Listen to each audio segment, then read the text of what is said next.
안녕하세요 여러분, 사스라 김프로입니다. 정말 오랜만에 왔는데 제가 또 핫한 썰을 하나 가져왔어요.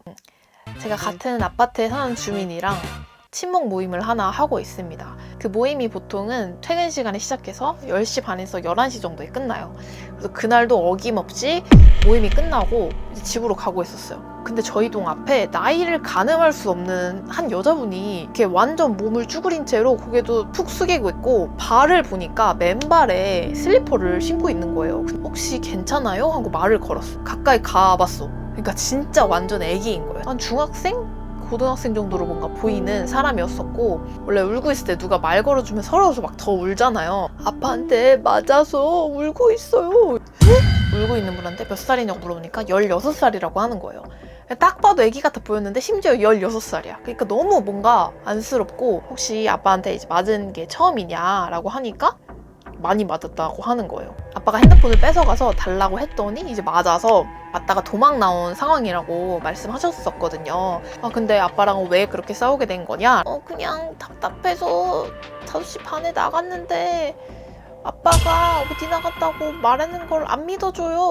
근데 답답하다고 해도 새벽 5시 반에 16살짜리 이 여리여리한 소녀가 나가는 게 좀 이상한 일이긴 하죠, 아무래도. 거기서도 약간 아차 싶긴 했는데 뭐 답답해서 나갈 수도 있으니까 그냥 그러려니 했어요. 그리고 아빠한테 이제 많이 맞았었고 경찰을 이제 부르겠다고 하면서 나왔다고 하더라고요. 그래서 그러면은 일단은 지금 시간이 늦고 했으니까 제 생각에는 어느 정도 한바탕 끝났고 아빠도 자고 있는 시간이면은 그래도 안전하지 않을까라는 생각이 들어서 그러면 아빠가 내일 출근하냐라고 물어보니까 출근을 할 때도 있고 안 할 때도 있다고 그렇게 얘기를 하는 거예요.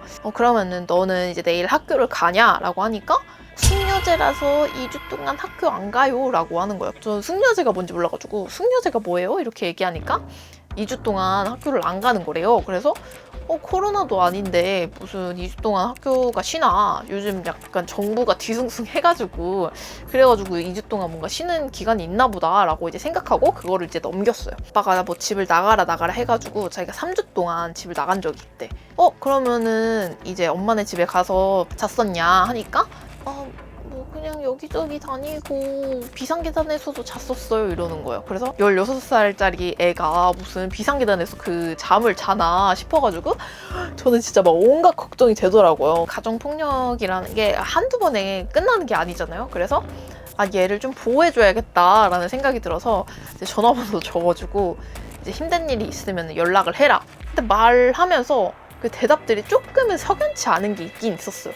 예를 들어 숙녀제라던가 아니면 새벽 5시 반에 답답해서 나갔다던가 그리고 3주 동안 집을 나갔다.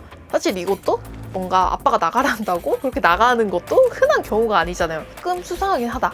아빠한테 맞을 짓을 한 건 아닌데도 너무 이제 안쓰럽게 머리를 다 막 풀어 헤친 채로 그렇게 울고 있으니까 어떻게 하는 게 좋을까 이제 생각을 하다가 그래도 경찰을 불러달라고 해서 경찰을 불렀습니다.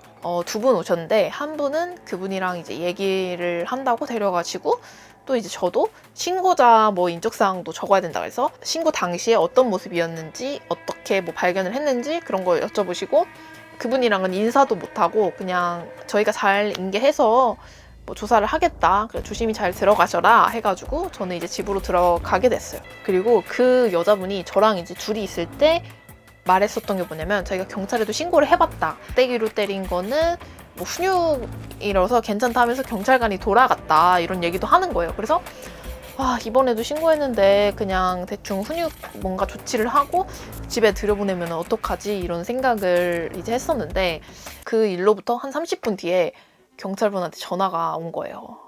근데 여기가 정말 진짜 충격과 공포 대반전의 시작입니다. 제가 경찰분이랑 5분 정도 통화를 했는데요. 경찰분이 되게 조심스러워하면서 막 어디까지 말씀드려야 하나 지금 개인정보 때문에 이런 식으로 말씀하시는 거예요. 과거에 이제 이력이 많습니다. 이렇게 말씀을 하시더라고요. 그래서 무슨 이력? 유흥이랑 가출이랑 그런 이력이 많습니다. 이렇게 얘기를 하는 거예요. 그래서 아니 당연히 뭐 폭행을 많이 당했으니까 가출 경험이 많을 수밖에 없는 거 아닌가 이렇게 생각을 하고 있었어요. 근데 오늘 이제 아버지가 폭행 사실이 있는 게 아니라 아동학대 그 조치를 하려고 집으로 갔는데 근데 그 현장을 확인하니까 그게 아니네요.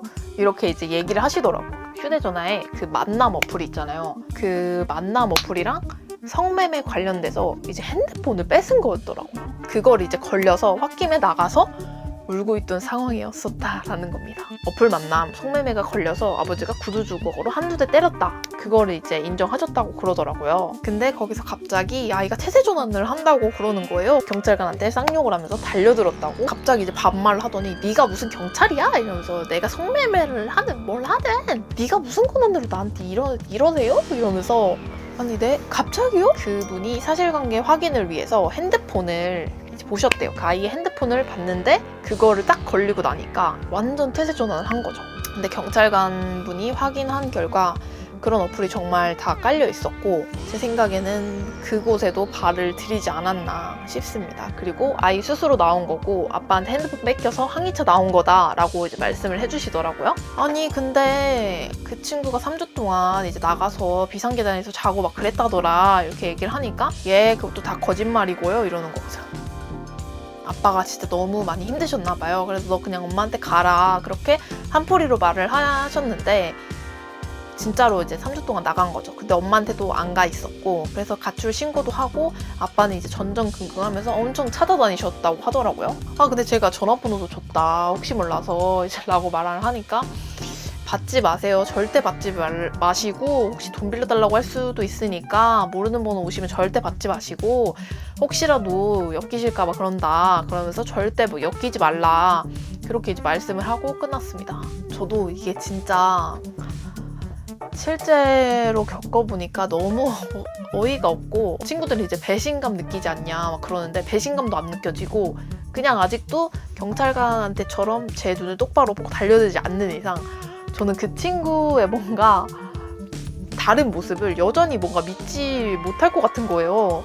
왜냐면 제 앞에서 보여준 그런 모습은 눈물만 뚝뚝 흘리는 모습, 기죽은 모습 이런 거기 때문에 경찰관한테 눈을 똑바로 이제 바라보면서 대들고 하는 그런 모습을 진짜 상상도 안 되는 모습이고 여전히 막 좀 어떻게 해야 될지 좀 생각하고 있는 것 같아요. 16살이면 아직 중3이잖아요. 근데 이렇게 어린 나이에 그런 뭔가 길로 빠지는 친구들이 있다고 몇몇 듣긴 했어요. 근데 그게 이렇게 가까이에서 벌어지고 있는지 몰랐었고 이런 진짜 아이들을 위해서 뭔가 조치가 필요할 것 같고 수요라는 게 있으니까 이렇게 뭔가 나쁜 길로 빠지는 애들도 있는 거잖아요. 그 수요가 아예 없다면은 꿈도 꿔보지 못했을 텐데 그래서 미성년자인 걸 알거나 그럼에도 불구하고 미성년자랑 어플에서 만나가지고 무언가를 하려고 하는 새끼는 정말 잘라야 되지 않나.